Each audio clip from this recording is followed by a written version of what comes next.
You grow up in one house. You speak one language at home.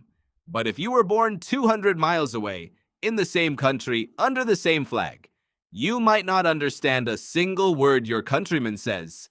That's the Philippines. Over 180 languages are spoken across its islands, not dialects. Actual languages as different as Spanish is from Russian. The real reason is stranger than geography. You'd think it was simple.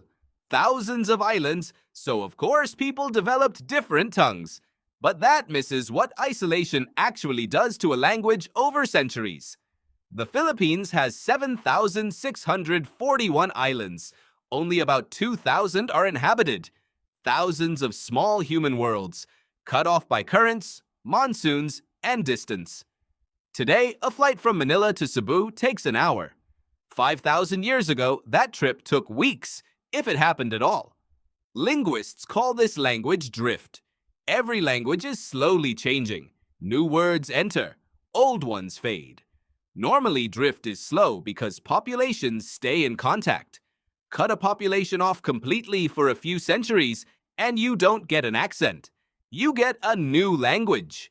Researchers studying Austronesian migration have traced nearly all Filipino languages back to a single source. Around 4,000 years ago, seafaring communities from Taiwan moved south, island by island, carrying an early language linguists call Proto-Malayo-Polynesian. One route, hundreds of destinations.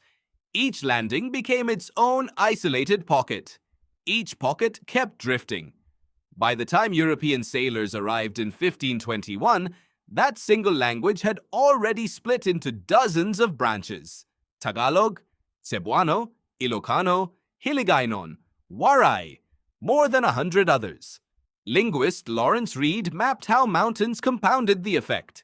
Isolation didn't need an ocean. A ridge in northern Luzon could do the same job as 100 miles of sea. Here's the twist. You'd expect centuries of shared rule to merge these languages back together. It didn't. Spanish colonizers ruled through local intermediaries, so regional languages stayed alive as the language of daily life. Spanish sat on top as an administrative layer few ever fully spoke. Colonization added vocabulary. It didn't erase what was underneath. Tagalog became the basis for the national language in 1937, later renamed Filipino. But choosing a national language and erasing regional ones are different things. Cebuano speakers kept speaking Cebuano. Waray speakers kept teaching Waray to their children. The national language became a bridge people used to talk across regions. It didn't replace what they spoke at home. Sociolinguist Joshua Fishman spent his career studying why some languages survive. His research found that language survives not because of law, but because of intimacy.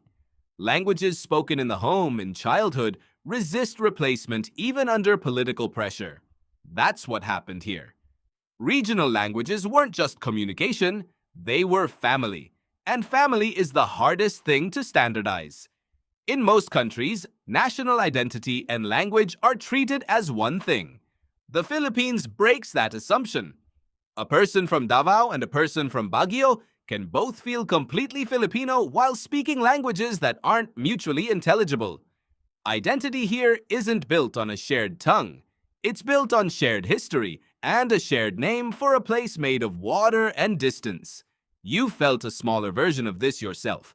Maybe not across 100 languages, but across accents, slang, the way people from one part of your country talk differently 3 states away.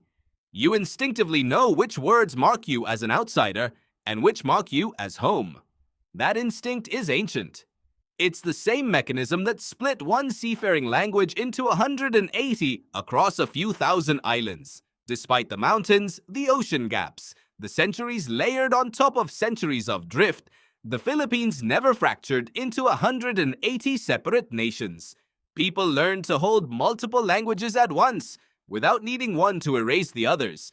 Most Filipinos move between their regional language, Filipino, and often English, sometimes in the same sentence, without noticing the switch. So next time you meet someone who switches effortlessly between languages, remember this. That skill isn't just modern bilingualism, It's the descendant of 5,000 years of island by island separation, followed by generations refusing to let distance become division. You grew up in one house, speaking one language. Somewhere else, someone grew up calling the same feelings by entirely different names. And somehow, you'd still understand exactly what they meant.